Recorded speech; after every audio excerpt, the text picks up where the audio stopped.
22শে June জননায়ক, এই দেশের প্রধান বিরোধী নেতা, যিনি এই দেশকে বাঁচানোর জন্য অক্লান্ত পরিশ্রম করে যাচ্ছে, শ্রী রাহুল গান্ধীজির জন্মদিন।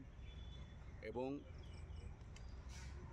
আমরা দেখেছি কিছুদিন আগে যে এই ভারতীয় জনতা পার্টির কিছু সংখ্যক নেতারা এই দেশের কিছু সংখ্যক পুঁজিপতিদেরকে কীভাবে দিনের পর দিন এই দেশের যে জঙ্গলমহল, এই দেশের যে জঙ্গল যেখান থেকে সবচেয়ে বেশি অক্সিজেনের প্রোডাকশন হয়, সেখান থেকে তাদেরকে বিনামূল্যে জায়গা দান করে দিচ্ছে।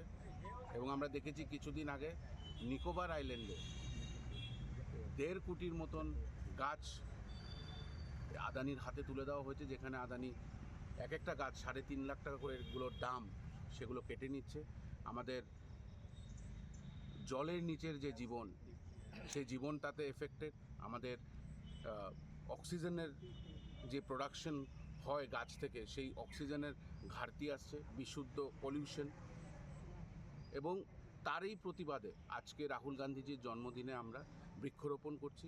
আমাদের সাংগঠনিক 9টি জেলা আছে, সেই সাংগঠনিক 9টি জেলাতে প্রত্যেকটি জেলায় শতখানিকের বেশি গাছ লাগানো হচ্ছে। এবং আজকের দিনে একলা ত্রিপুরা প্রদেশ যুব কংগ্রেস উদ্যোগ নিয়েছে প্রায় 900 সাড়ে 900-র ওপরে গাছ লাগাবে।